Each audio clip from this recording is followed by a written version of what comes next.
Hello, my dear friend. Welcome back to another episode of the Curious Neuron podcast. My name is Cindy Covington, and I am your host. If you're new here to Curious Neuron, welcome. I am a mom of three with a Ph.D. in neuroscience, and I am here to share research around our emotional health and emotional well-being, as well as our child's emotional development. I believe that we are not putting enough focus on emotions in this world and that we need to talk about this a lot more. Not just saying that emotions exist, but saying that we need to find ways to cope with them, healthy ways to cope with them, because most of us that are now parents never learned how to cope with emotions when we were young. And that's what I want to help you with.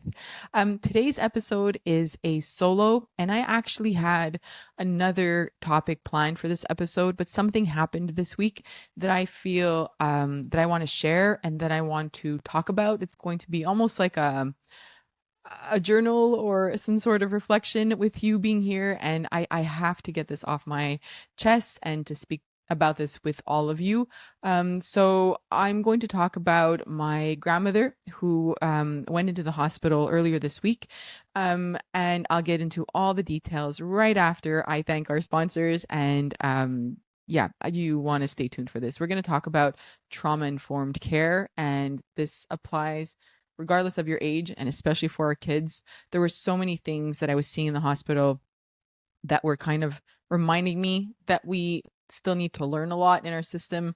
And although she's in the geriatric ward, I just kept making the links to young kids. So I'm going to talk to you about that in a second. First, I'd like to thank you, the audience, for following my podcast, subscribing. And if you're not subscribed and you're listening to it, please take a moment to click that subscribe button. It means the world to me, and it shows the algorithm for whichever platform you're listening through that it matters to you. So whether you are on Spotify or Apple or Audible or YouTube, click the subscribe button, and that lets them know that you care. And in addition, if you can take a moment to rate the podcast and review it wherever you are listening to it, and send me an email at info@curiousneuron.com, you know that this matters. This makes it means the world to me when you take a moment to reach out and to say hello, and to also say that, hey, I rated your podcast, because again, that helps me get the funding that I need to continue this podcast. And I absolutely love every aspect of this podcast, and you can't believe the guests I have coming up in 2024, so I'm excited for that as well.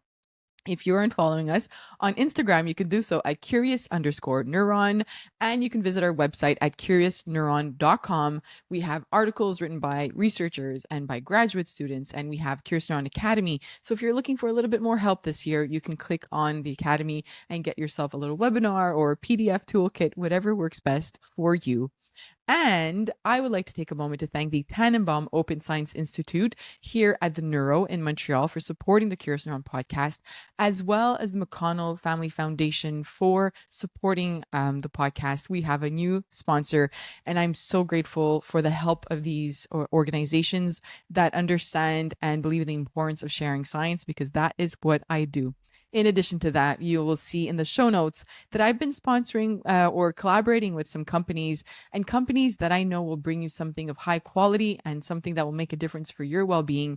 One of them being Pok. And you might say, Cindy, how is a game supposed to support me as a parent? Well, because you don't have to worry about screen time with Pok. It's such an open-ended, slow-paced, child-led game. And that was the first app that I installed on my phone for my kids, and I've been collaborating with them ever since because of how much I love this app. And they've been winning award after award this year, so you can get 50% off a full year subscription with the link below. And BetterHelp is one of our newer ones, our newer collaborators.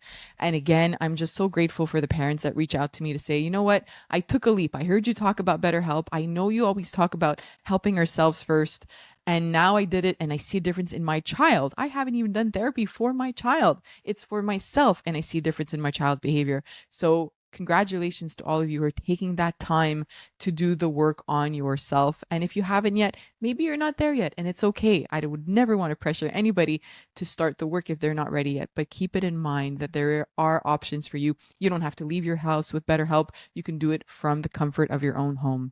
And I also have a new collaborator called Hosty, and they have these amazing toolkits that I've been playing around with and testing out. So, for example, this toolkit, in collaboration with the Greater Good Science Center, these are science-based practices for a meaningful life, and they come with these really cool cards. And what they do is they're divided into, like it says, 5 minutes casual. This is a self-compassion break, and you know that that's important for us to work on. So it tells you why you need to work on it and what you can do. For example, this one says, think of a situation in your life that is difficult and causing you stress. I love the reflection piece because you know that I've been journaling now for a year, and taking the time to sit back and to think about certain things really helps us in terms of, where can we put our attention? What do we have control over? What don't we have control over? And here it talks about, so that's step one. Then it says, call the situation to mind and see if you can actually feel the stress and emotional discomfort in your body.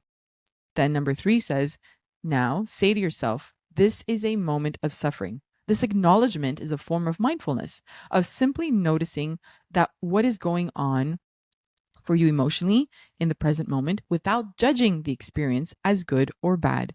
You can also say to yourself, this hurts, or this is stress. Use whatever statements that feels best to you and natural to you.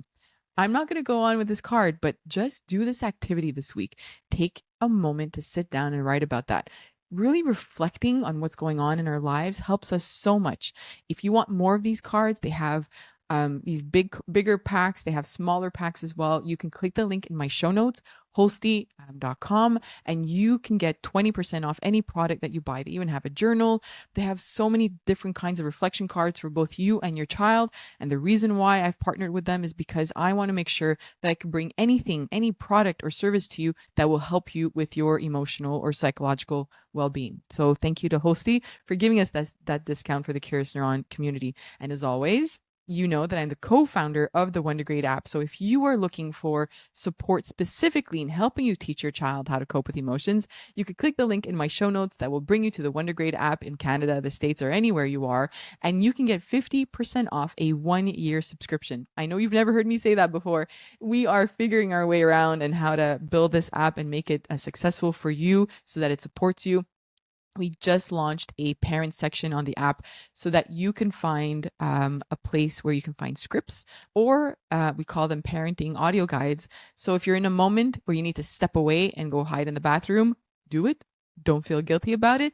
Open the Wondergrade app and you can listen to audios that will help you if you're feeling guilty, if you yelled at your child and you want to calm yourself, if you're feeling rage or triggered. All of these audios are very specific for parents, and you can use that to help you so that you can co-regulate with your child and then offer them the skills they need to cope with emotions. All right, that's all I needed to share. Let's get to the more serious part of this podcast. Well, serious. I'm going to share, obviously, the story of what happened this week. So at the beginning of the week, my mother received a phone call, and my grandmother had left her house to go for a walk. She lives on her own. She lived on her own, and had gone for a walk and got lost and ran into or walked into whatever, went into a store and told them that she didn't know where she was and couldn't even remember her name actually at that moment. So they called the police. Luckily, she was, I live in Montreal and it's cold here. We're hitting like, -5 degrees Celsius. She was out in the rain, no coat, no winter jacket, just her little sweater that she wears indoors, and had no wallet, no identification, nothing with her, just her house key. And I think this could have been much worse. I'm grateful that somebody found her or that she decided to go into a store and to ask for help. She was far away from her home. And the police managed to find her home because they were driving around and she had to find something that looked familiar. All this to say, she ended up having to be hospitalized because it's the police's responsibility to stay with her until she's hospitalized so that she gets the care she needs. And things got worse for a little while. So keep in mind, this is a 91-year-old woman who's been living alone for years now. My grandfather passed away 8 or 9 years ago, 9 years ago, and has dementia. And now you're in a new situation. So on the first night that she was in the geriatric ward, which the geriatric ward was not the way I pictured it. There are lots of people with dementia within this ward, and it's chaotic at best. because the nurses right now and the support staff at the hospitals here in Montreal are all on strike. So that meant that there are fewer people or available to support and help the patients. And so in addition to that, she was in a room with four other people. And what struck me is after the first night, or that first night, apparently, the nurses told us that she tried to leave. They woke her up because in the middle of the night, they kept coming to take her blood pressure and make sure she was okay. This is her first night there. And she has a hearing aid, but she removes it at night. So she doesn't hear anything at all. So she woke up to somebody grabbing her arm to take her blood pressure and started hitting them and pushing them and got out of her bed somehow, even if she had tubes and whatever it was, and ran away, tried to run out. She didn't know where to go and just tried to leave. Now, yes, she was aggressive, and I don't want to take that part away. But here's the point where I kind of keep linking to children. So she was um, um, held down. I don't know how. I wasn't there. But when my mom arrived the next morning, she was sitting on a chair in the middle of the hallway. So not in her bed in the room, in the middle of the hallway. At 7 o'clock in the morning, tied down to the chair in several areas of her body, arms, legs. She was completely tied to a chair. She couldn't get up. She was yelling, but had also received some medication and was sedated, but was still very clearly upset. I keep thinking of children that we label as being bad or misbehaving or aggressive. My grandmother experienced trauma that we are not all 100% aware of. We know she experienced trauma. She has referred to it. But that day after I went to see my grandmother, she kept talking about the two men that attacked her. I kept trying to calm her down. She was clearly distraught by everything that had happened. And I wish I would have seen how they would have handled it. Again, she's extremely frail. She's 91 years old. She's never been aggressive to us or violent. She's never done anything. She nurtured me throughout my childhood. So knowing that that had happened to her was really painful. And I keep contrasting kids because she was perceived or labeled as an aggressive threat, a violent person, when in the end it was her response to past trauma and something triggered her and sent her in a different world. And especially with the dementia, I wish that we had a more trauma informed system. We had spoken to Dr. Bruce Perry, and he talks about like how the brain is different, right? When somebody experiences trauma or some sort of adversity. And it's the same thing with our kids. And I am not saying that every child has experienced some sort of trauma, but the ones that are struggling in school, the ones that are struggling to with very intense behavioral problems, why aren't we questioning what's going on when we don't see them, right? Why aren't we questioning if they like their attachment or their if they've been abused or neglected? And I know that that's hard as a parent to hear that because like, well, are you saying I've done something to my child? Sometimes we do things without realizing. I've spoken about spanking, right? Maybe we don't have any other tools in our toolbox to discipline our child. And discipline to me means education, not some sort of form of punishment. But you know, what do we have? Whatever we have in our toolbox is what we're going to use as a parent. We never intentionally want to hurt our child, hopefully. But when we do it through spanking, that's a form of trauma. That is an adversity. And so a child, and I've spoken about this research before, where a child who's spanked, not just once, I'm not talking about that one time, but a child who's often spanked before the age of 5, they've noticed that by the age of 7, there are more behavioral problems, more aggressive situations in that child or aggressive behavior. When are we as a system, and I know I'm a little bit everywhere today because it's hard to talk about all this, but when are we as a system going to start asking why? Or, like Dr. Bruce Perry says, what happened to you? There is no aspect of this healthcare system, from what I saw, that try to calm her down and remind her she is safe, right? You ran, you pushed somebody, you are a danger. And we say the same thing with our kids. You are mean, you are aggressive, you are a bad kid.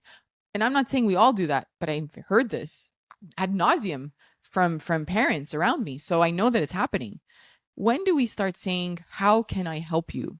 When do we start saying, do you feel safe? And they might not even realize if they do, especially if they're a child or even an elderly, right? With my grandmother, she's not going to make the link between her being grabbed in the middle of the night and her past trauma. It's clear that it's there, but she won't make the link. It is up to us as professionals, whether we work with kids or with elderly or anybody, to say, me grabbing somebody's arm in the middle of the night might trigger a trauma response. But we're not doing that. We're not doing that with kids, and we're not doing that with adults. And I know she's not the only one because she changed room. And just yesterday, when I was at the hospital with her, I heard the other lady in her room talking about past trauma. You know, what was this? I think I mentioned the stats on this podcast a few episodes ago, but 60% of us, over 60% of us, experience some form of trauma or adversity, early childhood adversity, before the age of 15. So that's a very high percentage of us that have experienced something, meaning that in a moment we feel triggered and we might not see the link, but our brain does. Our brain remembers. Our brain developed those patterns that if we are being grabbed by the arm or if somebody's yelling at us, it doesn't matter if it's our kid or an adult, that yelling brings us back to that adversity or trauma, or that scent brings us back to adversity or trauma. Our brain knows.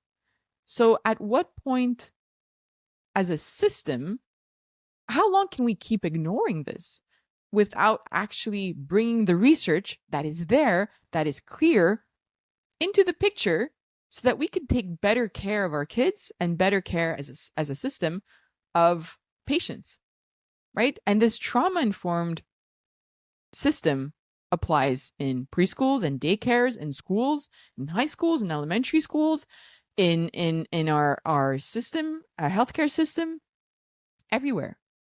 There is so much adversity and so much trauma out there, big trauma, little trauma, different types of trauma. Something that is traumatizing to me might not be traumatizing to you.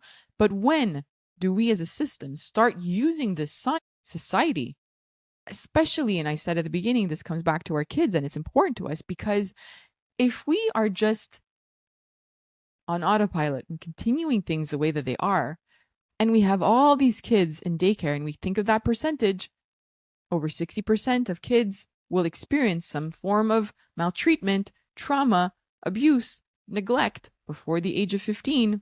And by the way, of these 60%, 77% of these will experience it from their own parents. Again, I know that we are not doing it on purpose sometimes, and we are just doing the best that we can with the tools that we have. But when will we start taking those stats a little bit more seriously as a society?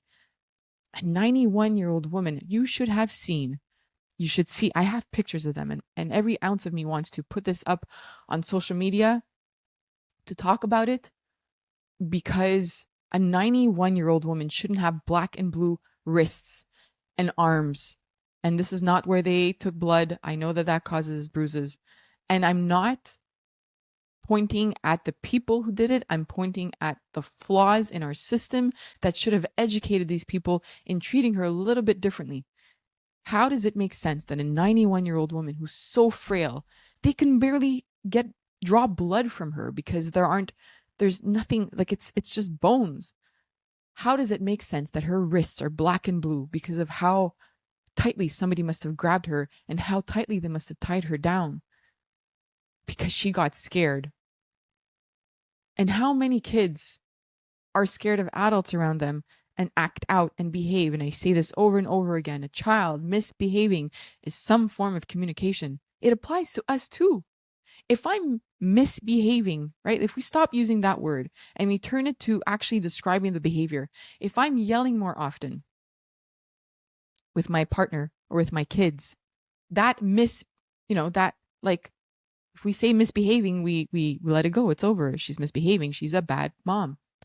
But if I say it as it is, I'm yelling more, and we add that word because. Remember, I brought this up a really long time ago. Cindy is yelling more because she is stressed. Cindy is yelling more because she's really overwhelmed by what's going on in her life right now. Cindy is yelling a lot more because she's sad.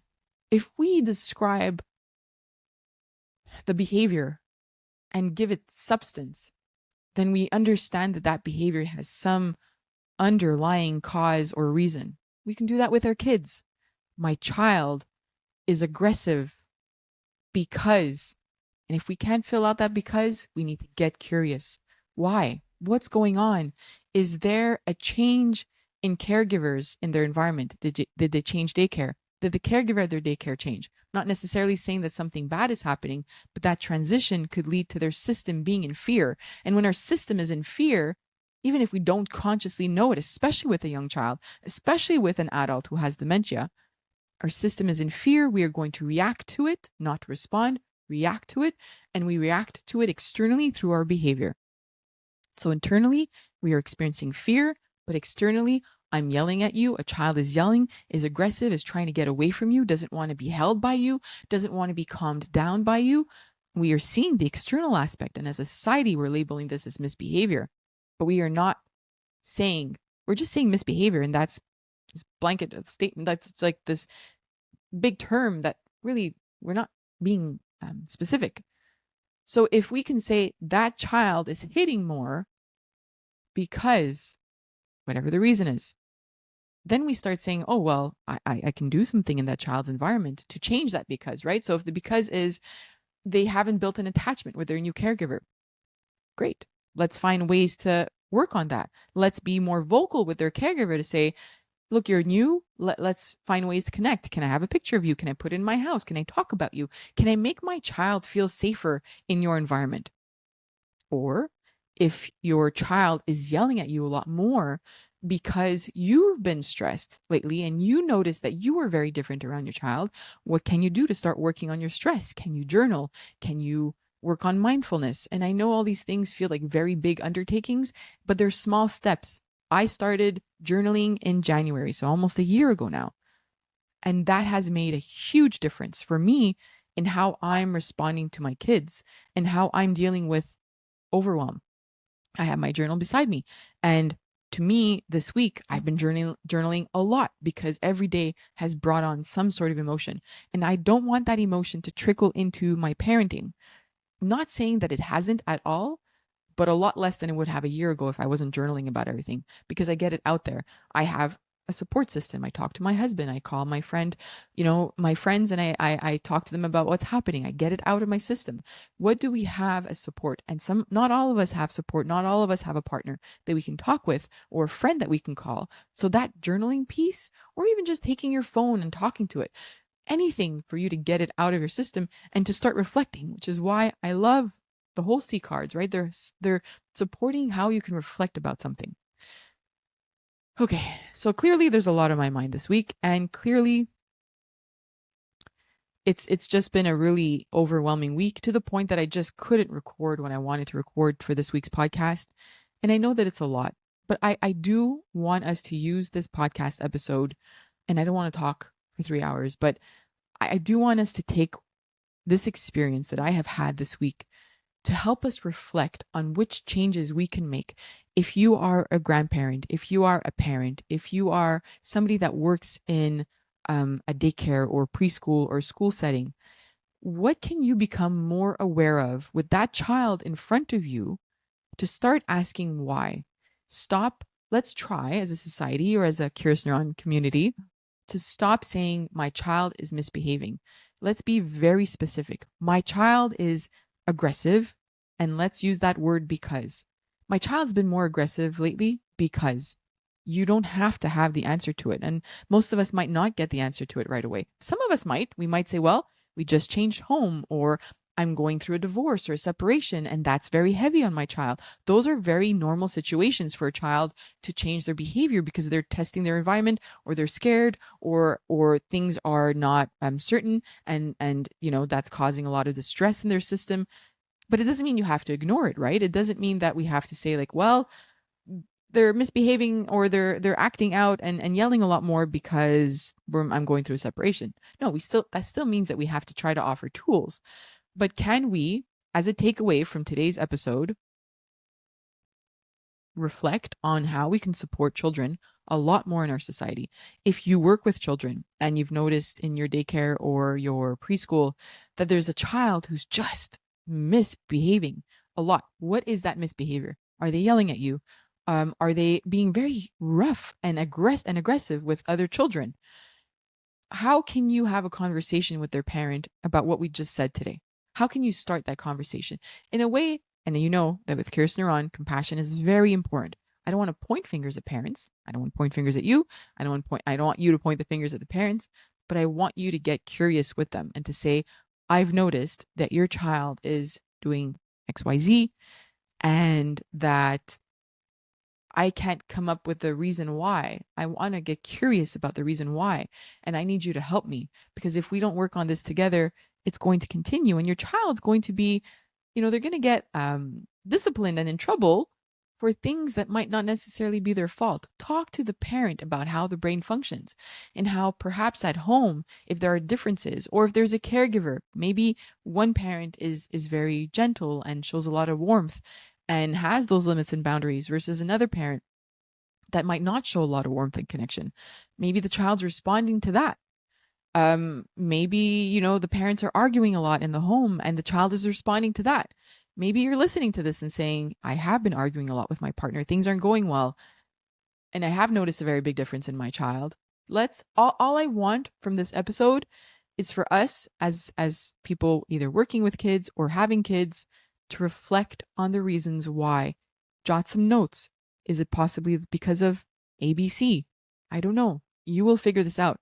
But let's not continue going on autopilot without taking the time to reflect on what might be happening with our kids or anybody, even ourselves. If you've been feeling a certain way and acting the behavior, right? We've talked about cognitive behavioral therapy where there's a link between our behavior, our emotions, and our thinking, right? Our thoughts. Let's not continue as a society. Let's start this next year being more mindful of all of this so that we can support ourselves, we can support our partners, we can support our children, we can support our family members, whatever it is. I hope that we can start as a society making some changes. And I know this episode is not going to make the big difference, but at least to us here, this Curious Neuron community, this amazing community of people that reach out to me, all of you, the emails I receive every week now. I used to get like one every 2-3 weeks, and now it's like a couple every week. And that's good enough for me. That means that you care enough to email me. So thank you. You can email me at info@curiousneuron.com. If this resonated with you, if you have a question, if you want to say hi, if you want to tell me who you are, just say hi. Just send me an email. I know this wasn't as organized as the other ones, and there aren't any like 3 take homes. But the one take home I do want is that we start reflecting on our system. I'm sorry, this was a bit of a mess. I had to get this off my chest. Next week, we will have a more organized episode. And I hope you had a wonderful week. I don't want to pretend that I did. It was a really, really emotionally challenging week. I know things will get better. She will be going into a retirement home, and we're looking for one for her right now. But what happened to her, I just wish it wouldn't happen to her or anybody else, regardless of your age. And that's all I had to share this week. Oh, and by the way, I need to say one thing about Quebec. I live in Quebec, this province in Canada, and I cannot tell you how many times I heard nurses say to patients who are, again, in the geriatric ward, have dementia, are confused, are scared, tell them that they had to speak to them in French. So if you're not from Quebec, then you might not understand why I just said that. We, as a province, have lots of flaws. I love living here. Sometimes I don't. But we have these new laws that came into effect. We have language police. So the French language is very protected, and I speak French. Je parle français. Je pense que c'est une langue très importante. I don't want it to disappear, and that's never something, I enjoy speaking many languages. I also speak in Italian. I speak French, English, and Italian. Um, but the English speaking people here are often pushed to the side. And I cannot believe that I had to hear multiple times in the hospital this week a nurse in a hospital tell a patient who was speaking in English, asking a question, or one lady was asking for her clothing. She said, "Where are my clothes?" To be told, "Madame, je ne parle pas en anglais. Parlez-moi en français." So that means, "Miss, I don't speak in English. You need to speak to me in French." And on the whiteboard on that floor was a sign that said, "On this floor, we speak in French. Sur cet étage, on parle en français." In a hospital with elderly, with dementia, the last thing somebody needs to think of is switching. And also, one woman was really nice because she switched from English to French to try to communicate with the nurse. But another woman was getting frustrated because she kept asking a question and the nurse kept saying, "Speak to me in French, speak to me in French, speak to me in French." So obviously that kind of back and forth led to that patient feeling very upset, which led to the nurse saying, "I'm not going to speak to you if you're treating me like this." But she was put in that situation. She got frustrated.